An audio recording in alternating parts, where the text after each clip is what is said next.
sırayla anne, baba, kardeş, komşu, köylü birbirini ziyaret etmesi, birbirini tebrik etmesi ile bayram huzur. Küskünler varsa, dargınlar varsa mutlaka bayramda barışırız. O küskünlük diye kenara itilir. Çünkü hadis diyor, günlerinde çok daha ehemmiyet vermemiz lazım. Fakat diyor ki, Muhammed Hamda'yı Allah'a o 4 tane sınıf dursun, ahlakı kötüdür veya onunla muamele olmuyor. Evet, onunla saldırmak zorunda değiliz. Evet, her insanla otur.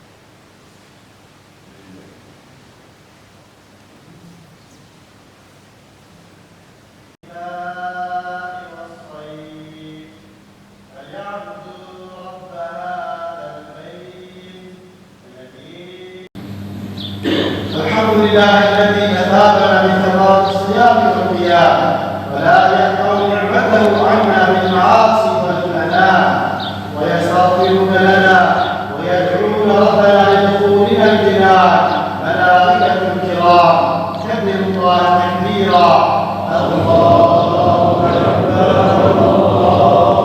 أكبر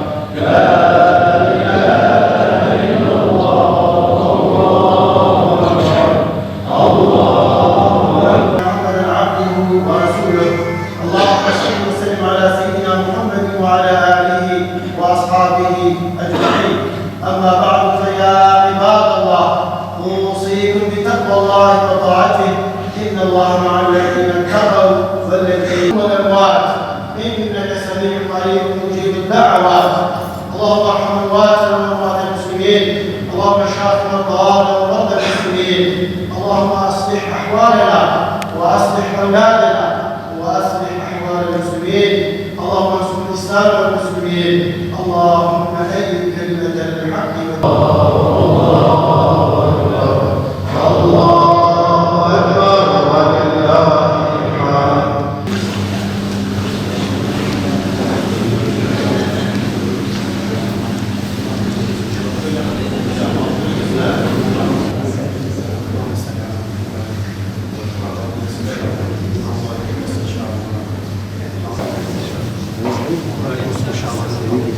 اللهم صل على محمد.